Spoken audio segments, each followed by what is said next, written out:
Puri court स्थानांतर हेब नाही बोली जिला वकील संघर आयोजित संवर्धना उत्सव में जोगदे एही सूचना देइचंती सांसद संबित पात्र। जिला वकील संघर वार्षिक उत्सव को धूमधाम रे पालन करबा लागि राष्ट्रपति प्रधानमंत्री और मुख्यमंत्री को शामिल करबा लागि उद्यम जारी करबाकू से मत देइछंती। वकील संघ कार्यालय उन्नतीकरण कराजिबा सह तृतीय महला खूब शीघ्र निर्माण कराजिबो। सेबळी पुरी को अन्य जिल्लार आसुथिबा वकील मानक रहणी निमंते एक बंगला संपर्क रे कहथिले जागा दियंतु बंगला निर्माण करिबा मोर कार्य बोली सांसद कहथिले। सबुबेले वकील संघर उन्नति लागि कार्य करिबो बोली से प्रतिश्रुति देथिले।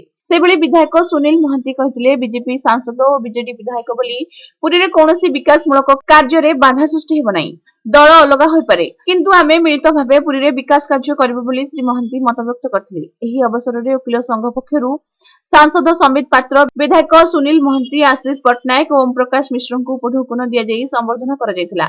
एही उत्सव रे संघर सभापति आदित्य हृदय मिश्र अध्यक्षता करथिबा बेले उपसभापति प्रदीप कुमार रथ, संपादक दीपक कुमार दास को समेत अन्य कार्यकर्ता माने उपस्थित थिले। पुरी बार एसोसिएशन होचे हमर परिवार। आज हमको सम्मानित संबर्धना देइछंती। ये होचे हम पई गोटे गर्व एवं गौरवर कथा। जेहेतु आम पुरी रो लोक निश्चित भाव ये बार एसोसिएशन जो मैंने अच्छा एम हूँ आम मुरबी मैंने आम निज साम समय बंधु भी अच्छा किसी युवक भाई मैंने अच्छा तेणुक हूँ आम परिवार। ये परिवार उत्थान एवं ये परिवार आवश्यकता को लेकिन जहाँ जहाँ आवश्यकता अच्छी आम द्वारा हो पार। संबित भाई आमर पुरीर सांसद माननीय सांसद भी से कथा कहले एवं आमर भी मन भितर से रही बहुत गुड़े कथा अवहेलित अवस्था अच्छी जो कथा कि पुरी बार एसोसिएशन हो पारे ना।